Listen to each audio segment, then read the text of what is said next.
नमस्कार दोस्तों, आज के एक नए वीडियो में स्वागत है आपका। और सिंस आजकल बारिश बहुत हो रही है, मॉनसून का सीज़न है, तो मैं जो है मॉनसून्स में काफ़ी सारे फ़ोटोज़ लेना अपने सैमसंग M51 से बहुत ज़्यादा पसंद करता हूं। तो शायद आप लोगों को भी पसंद है। मैंने अभी एक पोल भी किया था। तो आज के इस वीडियो में सैमसंग M51 से किस तरीके से आप बारिश में फ़ोटोज़ क्रिएट कर सकते हैं, उसके बारे में हम करेंगे कुछ डिस्कस।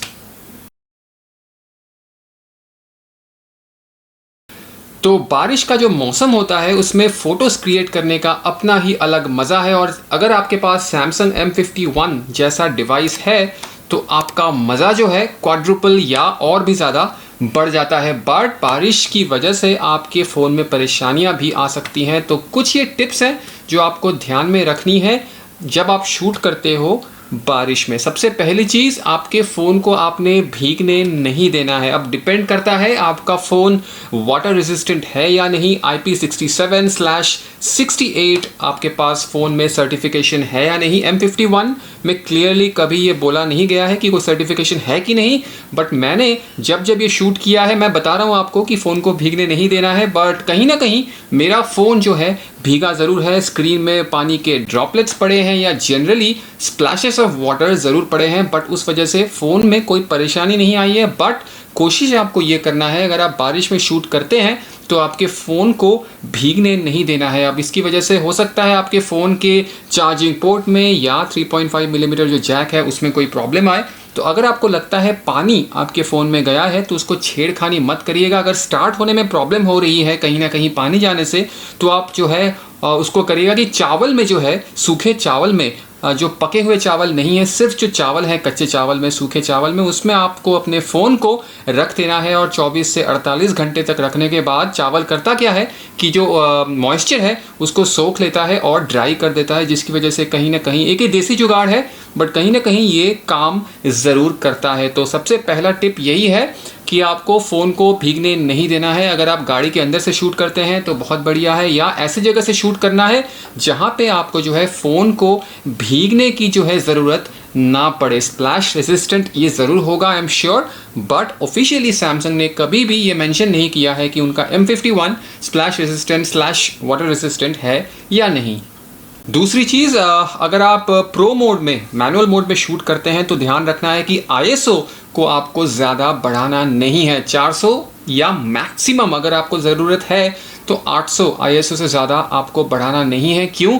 क्योंकि ISO से आपके फ़ोटोज़ में आएंगी ग्रेन्स, और अगर ग्रेन्स आती हैं तो डिटेल्स जो हैं आपकी फ़ोटो की खिल के नहीं आने वाली है। ISO आपके फ़ोटोज़ के ग्रेन्स को बढ़ा देगा। अब ऑफकोर्स ISO का मतलब है जो आपके फ़ोन कैमरा की सेंसर की लाइट के हिसाब से सेंसिटिविटी है, उसके लिए आप ISO यूज़ करते हो। जितना ISO आप बढ़ाओगे, इमेज जो है उतनी ब्राइट होती जाएगी, स्पेशली लो लाइट में। बट इसका एक नेगेटिव पॉइंट ये है कि ISO अगर आप ज़्यादा बढ़ा दोगे तो आपके फ़ोटोज़ में आ जाएंगी ग्रेन्स, जिसकी वजह से आपके फ़ोटोज़ हो जाएंगी यूज़लेस। तो 400 ISO इज़ आइडियल बारिश में, बिकॉज डार्कनेस होती है, क्लाउड्स की वजह से फ़ोटोज़ जो हैं काफ़ी डार्क होती हैं। इसलिए मैं हमेशा कहता हूँ ISO आप बढ़ाइए, बट इस लेवल तक बढ़ाइए कि आपके फ़ोटोज़ को आप यूजेबल भी रख सकें, उसमें डिटेल्स भी दिखें और ग्रेन्स भी जो है काफ़ी हद तक कंट्रोल में रहें।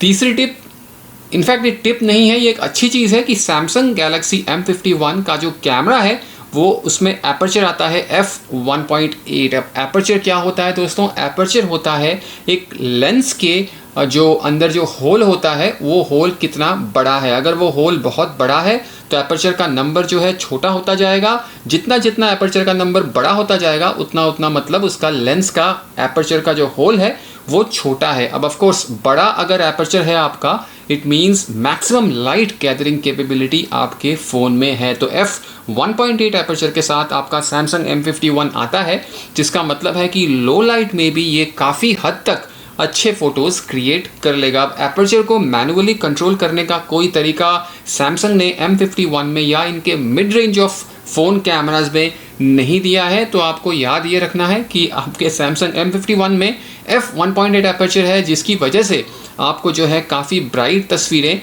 वैसे ही मिलने वाली हैं, अच्छी तस्वीरें मिलने वाली हैं, अगर आप थोड़े थोड़े छोटे छोटे टिप्स का इस्तेमाल करें जब आप बारिश में स्पेशली शूट करते हैं।